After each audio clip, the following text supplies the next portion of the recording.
Ustozlarimdan biri bo'lmish Tatyana Chernikovskaya juda yaxshi ko'raman bu ustozni. Juda ko'p leksiyalarini ham tinglayman, kurslarda ham o'qiganman. Ajoyib bir gapi bor. Hozirgi zamonda tug'ilayotgan bolajonlar indigo bolalar. Ularni ongi umuman boshqacha ishlaydi deydi. Uning hattoki neyron to'qimalari ham boshqacha shakllangan ularni deydi. Tana issiqligini o'lchaydigan apparatlar bor va o'sha apparatlarda o'lchanganda hattoki hozirgi bolajonlardan kelayotgan issiqlik energiyasi ham boshqa rangda ekan.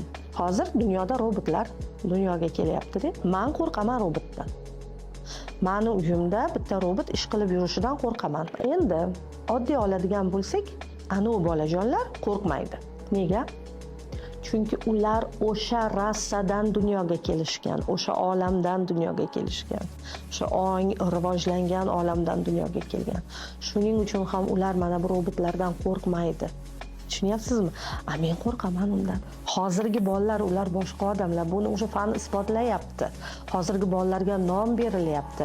Indigo bolalar deb, kamalak bolalari deb, ya'ni bu isbotlanyapti, lekin ko'pchilik buni tan olishni istamaydi. Bilim yetmaganidan-da, masalan, men ham bir vaqtlar bu narsalarni tan olishni istamaganman, keyin o'rganganman. O'qib chiqqanman, o'rganib chiqqanman. Tatyana Chernikovskada ham o'qigan vaqtimda o'rganganman men buni. Leksiyalarida juda ham zo'r narsalarni o'rganaman. Leksiyalarni eshitib o'ylanib qoladi-da odam. 3-4 kun o'ylanib yurasiz-da. Tahlil qilib yurasiz-da. Va haqiqatdan ham xuddi shunday-ku. Haqiqat bu. Dunyo o'zgardi. Tan olinglar dunyo o'zgarganini. Qancha tezroq tan olsak, shuncha yashash osonroq bo'ladi.